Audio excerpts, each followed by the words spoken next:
नमस्कार दोस्तों। क्या रशिया के पास है दुनिया की सबसे शक्तिशाली और सबसे बड़ी सबमरीन यानी कि पनडुब्बी? क्या रशिया अमेरिका से आगे निकल चुका है? भारत के पास कितनी सबमरीन है और भारत के पास क्या परमाणु क्षमता वाली पनडुब्बी भी है?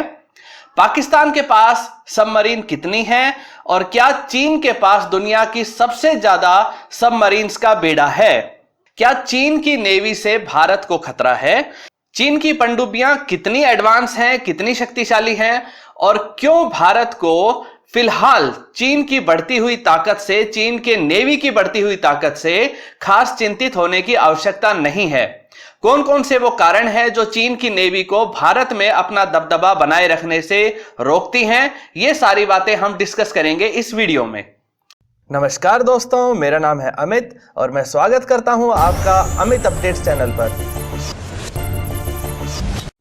तो चलिए दोस्तों शुरू करते हैं। रशिया ने नेवी की ताकत के मामले में दुनिया में तहलका मचा दिया है।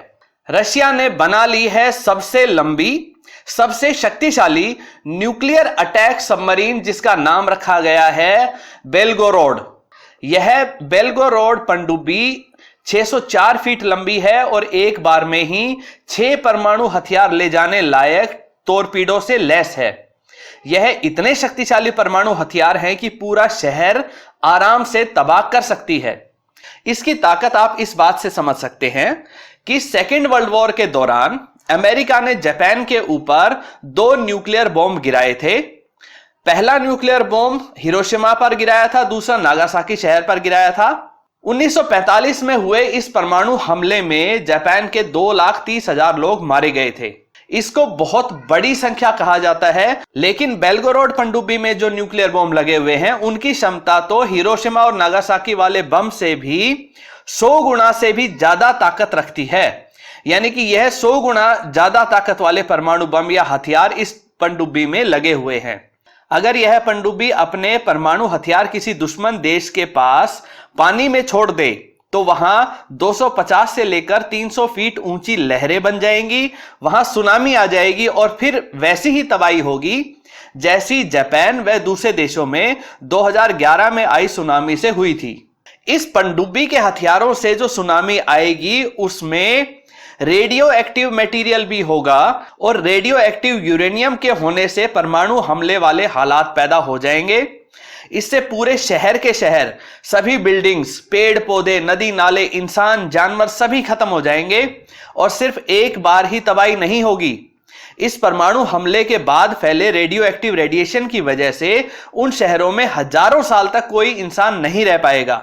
इसकी इसी जबरदस्त ताकत को देखते हुए इसकी कमांड को सीधे रशिया के प्रेसिडेंट पुतिन के पास ही दी गई है ताकि इसका कभी भी दुरुपयोग ना होने पाए। यानी यह पनडुब्बी सीधे तौर पर सीधा उन्हीं से आदेश लेगी। 14,700 टन वजन वाली यह पनडुब्बी दुनिया भर के देशों की बड़ी पनडुब्बियों से लगभग 2 गुने आकार की है, यानी कि डबल साइज की है। इसे इस तरह से डिजाइन किया गया है कि इससे परमाणु हथियार लगे हुए न्यूक्लियर ड्रोन छोड़े जा सकते हैं जो दुश्मन के इलाके में, समुद्र में 8,000 किलोमीटर तक दूर दुश्मन के नेवी बेस पर, एयरक्राफ्ट कैरियर को या दूसरे नेवी के ठिकानों को पूरी तरह से तबाह कर सकते हैं, बर्बाद कर सकते हैं। साथ ही यह बेलगोरोड पनडुब्बी 1000 मीटर तक की गहराई तक समुद्र में नीचे जा सकती है, जबकि दूसरी पनडुब्बियां मात्र 300 से 400 मीटर तक ही गहराई में जा सकती हैं। इतनी गहराई तक जाकर यह बेलगोरोड सबमरीन समुद्र की सतह पर व समुद्र में मौजूद किसी पहाड़ी पर बहुत लंबे समय तक काम करने वाले सोनार सिस्टम को भी सेट कर सकती है, जिससे दुश्मन की किसी भी आधुनिक सबमरीन की सारी गतिविधियों पर नजर रखी जा सकती है। रूस की इतनी खतरनाक पनडुब्बी के बन जाने के बाद दुनिया भर की दूसरी बड़ी शक्तियों के ऊपर भी दबाव होगा कि वो भी इसी टक्कर की पनडुब्बी जल्दी से जल्दी विकसित कर सकें, ताकि रूस को जो एक बढ़त प्राप्त हो चुकी है उसको वो किसी तरह से रोक सकें। ऐसा ही काम आगे चलकर अमेरिका व चाइना भी करना चाहेंगे। दोस्तों, अब बात करते हैं भारत की। भारत के पास कितनी पनडुब्बियां हैं और उनमें से परमाणु ऊर्जा वाली कितनी हैं? तो पहले बात करते हैं डीजल इलेक्ट्रिक पनडुब्बियों की। भारत के पास इस समय 14 डीजल इलेक्ट्रिक पनडुब्बियां हैं। पनडुब्बियों को डीजल के बड़े इंजनों से चलाया जाता है और जब ये पनडुब्बियां पानी में नीचे चली जाती हैं तो इन्हें इलेक्ट्रिसिटी से चलाया जाता है जो बैटरीज में स्टोर होती है। 14 में से 4 शिशुमार क्लास की 1850 टन वाली पनडुब्बियां हैं तो एक 2000 टन की कलवेरी क्लास की सबमरीन है। साथ ही 9 सबमरीन हैं सिंधु घोष क्लास की जिनका वजन 3076 टन है। पहले सिंधु घोष क्लास की 10 पनडुब्बियां थी, लेकिन अगस्त 2013 में एक सिंधु घोष क्लास की सबमरीन जिसका नाम सिंधु रक्षक था उसमें विस्फोट हो गया और वह पनडुब्बी नष्ट हो गई। तो इस प्रकार इन 14 डीजल इलेक्ट्रिक सबमरीन के अलावा भी 2 कलवरी क्लास की पनडुब्बियों का सी ट्रायल चल रहा है और वो भी जल्दी ही नेवी में शामिल हो जाएंगी। इसके अलावा डीजल इलेक्ट्रिक की ही कलवरी क्लास की 3 और सबमरीन का निर्माण हो रहा है, यानी कि डीजल इलेक्ट्रिक पनडुब्बियों का कुल योग हुआ 19, जिसमें 14 पहले से ही शामिल हो चुकी हैं, 2 का सी ट्रायल चल रहा है और 3 अभी निर्माण कार्य में हैं। अब बात करते हैं परमाणु ऊर्जा से चलने वाली ज्यादा बड़ी व ज्यादा शक्तिशाली पनडुब्बियों की। ये पनडुब्बियां परमाणु संयंत्र से चलती हैं, इसलिए इन्हें डीजल भरवाने के लिए बार बार बंदरगाह तक आने की जरूरत नहीं है। एक बार परमाणु संयंत्र शुरू कर देने के बाद कई साल तक इन्हें ईंधन की जरूरत नहीं होती है। साथ ही यह काफी लंबे समय तक पानी के अंदर ही चुपचाप निगरानी का काम कर सकती हैं, बिना दुश्मन के किसी भी जहाज की नजरों में आए हुए। जबकि डीजल इलेक्ट्रिक सबमरीन को हर 48 घंटे में सतह पर आना पड़ता है ताकि डीजल इंजन को चालू करके बैटरीज को चार्ज किया जा सके। भारत के पास इस समय 6000 टन की अरिहंत क्लास की एक न्यूक्लियर सबमरीन है जिसमें बैलिस्टिक मिसाइल्स भी लगी हुई हैं, यानी कि ये कई हजार किलोमीटर दूर तक किसी भी शहर को बर्बाद करने लायक मिसाइलों को साथ लेकर चलती है। साथ ही रशिया से 10 साल की लीज पर ली गई अकुला सेकंड क्लास की चक्र सबमरीन भी है जिसका वजन 12770 टन है। साथ ही अरिहंत क्लास की एक न्यूक्लियर अटैक सबमरीन का सी ट्रायल चल रहा है और अरिहंत क्लास की ही 2 सबमरीन अभी अंडर कंस्ट्रक्शन है, उनका निर्माण हो रहा है। यानी परमाणु ऊर्जा वाली पनडुब्बियों का कुल योग हुआ 5, जिसमें 2 पहले से ही इंडक्ट हो चुकी हैं, एक का सी ट्रायल चल रहा है और 2 अभी पूरी तरह से निर्मित नहीं हुई हैं।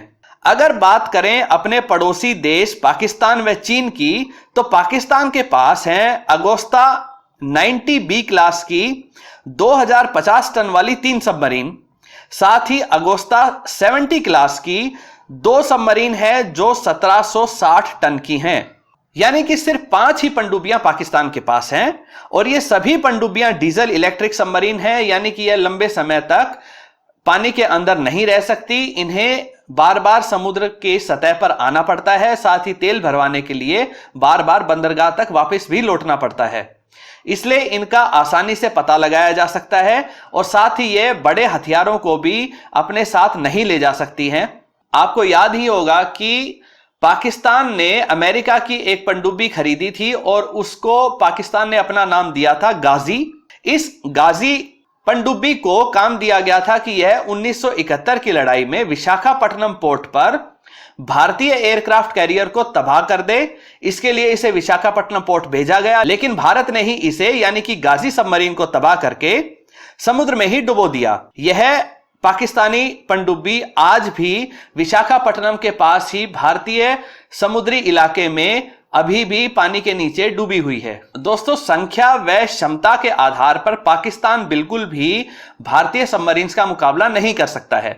जहां भारत के पास एक से एक ताकतवर डीजल इलेक्ट्रिक व परमाणु क्षमता वाली सबमरीन्स हैं, वहीं परमाणु ऊर्जा वाली एक भी पनडुब्बी पाकिस्तान के पास नहीं है। लेकिन अब बात करते हैं चाइना की। चाइना के पास भारत से ज्यादा नेवल हथियार व सबमरीन्स हैं। चाइना अपने सभी रक्षा संबंधी उपकरणों की जानकारी गुप्त रखता है, लेकिन कई तथ्यों पर आधारित अनुमान के अनुसार चाइना के पास 18 न्यूक्लियर पावर्ड व 58 डीजल इलेक्ट्रिक सबमरीन है। यह संख्या काफी ज्यादा है और शायद दुनिया में और किसी देश के पास इतनी सबमरीन्स नहीं है। तो क्या भारत को चाइना की इतनी ताकतवर नेवी को देखते हुए बहुत चिंतित होना चाहिए? तो जवाब है फिलहाल के लिए तो नहीं। इसके कई कारण हैं। पहला कारण, चाइना को कोई भी शक्तिशाली देश या कोई भी उन्नत देश अपनी टेक्नोलॉजी नहीं बेचता है। जिसकी वजह से चाइनीज टेक्नोलॉजी पे बनी हुई सबमरीन बहुत ज्यादा आधुनिक और बहुत ज्यादा क्षमता वाली नहीं मानी जाती हैं। हालात ऐसे हैं कि ना तो फ्रांस, ना ही अमेरिका, ना ही रशिया इस टेक्नोलॉजी को चीन को देना चाहता है, क्योंकि चीन के पुराने रिकॉर्ड को देखते हुए जिसमें वो दूसरे देशों से हथियार खरीदता है और फिर उसकी रिवर्स इंजीनियरिंग करके उसकी कई सारी कॉपी बना लेता है, उसकी नकल बना लेता है, इसीलिए कोई भी देश चीन को पनडुब्बी की आधुनिक टेक्नोलॉजी देने को तैयार नहीं है। यानी हम ये कह सकते हैं कि चीन की बनी हुई पनडुब्बी इतनी ज्यादा एडवांस नहीं है। दूसरा मुख्य कारण यह है कि चीन का लक्ष्य है कि वह अमेरिका को हटाकर विश्व की सबसे शक्तिशाली सेना का तमगा हासिल कर सके, यानी कि चीन अपना कंपटीशन अमेरिका के साथ रख रहा है। जहां चाइना के साथ समस्या यह है कि चाइना जिन देशों के साथ मुकाबला कर रहा है, यानी कि अमेरिका, भारत, वो उन्हीं देशों के ऊपर निर्भर भी है, क्योंकि वो अपने सामान को बेचने के लिए जिन बाजारों के ऊपर निर्भर है वो बाजार उसके यही कंपटीटर देश हैं, यानी कि भारत और अमेरिका। इसके अलावा भी चाइना दुनिया भर में अपने हर तरह के सामान को बेचता है, लेकिन सबसे बड़े बाजारों की बात करें तो वो अमेरिका और भारत ही हैं। तो सीधा सीधा इसका मतलब यह हुआ कि चाइना के जो कंपटीटर देश हैं वो कभी भी चाइना का सामान खरीदने से मना कर सकते हैं, जिससे चाइना की अर्थव्यवस्था कभी भी चरमरा सकती है और वो इतने बड़े समुद्री बेड़े को नहीं संभाल पाएगा। जबकि अमेरिका के साथ ऐसा नहीं है। अमेरिका ने दुनिया भर में बहुत महंगे हथियारों को बेचकर इतना पैसा और इतनी क्षमता बनाई है और उसके पास इतने ज्यादा नेवल हथियार हैं, इतने ज्यादा एयरक्राफ्ट कैरियर हैं कि उसे हरा पाना अभी फिलहाल चाइना के बस की बात नहीं है। इसके अलावा जो सबसे बड़ा कारण है कि भारत को क्यों चीन की नेवल शक्ति से चिंतित होने की जरूरत नहीं है, वो है भारत के कोस्टल एरिया की सही स्थिति। अगर आप मानचित्र पर भारत के समुद्री क्षेत्र को देखेंगे तो आप पाएंगे कि चाइना को कोई भी समुद्री जहाज या पनडुब्बी अपने मेनलैंड से बहुत लंबी दूरी को सफर करवाते हुए, बहुत लंबी जर्नी के माध्यम से ही भारत के हिंद महासागर तक वो अपने पनडुब्बी भेज सकता है और इस दौरान उन्हें आराम से ट्रैक किया जा सकता है। दूसरी बात, भारत की तटरेखा यानी कि कोस्टल लाइन बहुत लंबी होने की वजह से भारत को कहीं पर भी अपने एंटी सबमरीन और एंटी शिप मिसाइल लगाने के लिए बहुत सारे स्थान मिल जाते हैं, जिससे कोई भी दुश्मन देश की सबमरीन जल्दी से भारतीय समुद्री इलाके में नहीं आ सकती। इसके अलावा भी अगर सबमरीन या जहाज चाइना से आ जाते हैं तो उनके सपोर्ट के लिए हवाई हमला करने लायक लंबी रेंज के जहाज चाइना के पास नहीं है। उन्हें चाइना मेनलैंड से भारत के नॉर्थ ईस्ट इलाके को पार करते हुए तब भारतीय समुद्री इलाके में आकर अपने जहाजों को बचाना होगा और उसके बाद फिर इतने ही हजारों किलोमीटर की यात्रा को करते हुए वापस जाना होगा। इतनी लंबी यात्रा जो भी लड़ाकू विमान कर पाएगा उसे आसानी से एंटी मिसाइल कहीं भी ट्रैक कर लेगी और उसको गिरा देगी। जबकि भारत के साथ ऐसा नहीं है। भारत अपने समुद्री क्षेत्र को बचाने के लिए भारत के किसी भी एयरबेस से लड़ाकू विमानों को उड़ाकर अपने क्षेत्र की देखभाल कर सकता है, अपने क्षेत्र की सुरक्षा कर सकता है। साथ ही भारत के अपने समुद्री क्षेत्र में पड़ने वाले पड़ोसी देशों के साथ अच्छे संबंध हैं, फिर चाहे वो श्रीलंका हो या दूसरे अन्य देश, और भारत आवश्यकता पड़ने पर इनकी सहायता ले सकता है ताकि वो अच्छे से निगरानी कर सके। इसके अलावा भारत के पास एयरक्राफ्ट कैरियर भी हैं और साथ में नेचुरल एयरक्राफ्ट कैरियर भी हैं, जैसे कि अंडमान निकोबार आइलैंड जो कि बंगाल की खाड़ी में स्थित है। तो इस तरह से कहा जा सकता है कि चाइना की नेवी भारतीय समुद्री इलाके में आकर भारत को चुनौती देने में अभी फिलहाल सक्षम नहीं है। लेकिन हमें अपने दुश्मन को कभी कमजोर नहीं समझना चाहिए और हमें लगातार अपनी नेवी की क्षमता को बढ़ाते रहना चाहिए, सबमरीन्स की संख्या को बढ़ाते रहना चाहिए, उन्हें और ज्यादा एडवांस करना चाहिए और उनमें एक से एक अच्छे उपकरण और एक से एक ताकतवर मिसाइल लगाते रहना चाहिए। दोस्तों, आप क्या सोचते हैं, रशिया ने इतनी बड़ी, इतनी शक्तिशाली पनडुब्बी बनाकर दुनिया में एक तरह से एक नए जंग की शुरुआत कर दी है, एक नए वॉर की तरफ अमेरिका को और रूस को धकेल दिया है। साथ ही क्या आप भारत की नेवी की शक्ति से संतुष्ट हैं? क्या भारत के पास जितनी पनडुब्बी हैं क्या वो उसके लिए पर्याप्त हैं? और भारत को चाइना को समुद्री क्षेत्र में टैकल करने के लिए, उसे रोकने के लिए क्या क्या कदम उठाने की आवश्यकता है? कृपया कमेंट सेक्शन में जरूर बताएं। दोस्तों उम्मीद करता हूं ये वीडियो आपको पसंद आई होगी। अगर ये वीडियो आपको अच्छी लगे तो इसे लाइक करिए, इसे शेयर करिए और चैनल को सब्सक्राइब करना ना भूलें। नमस्कार।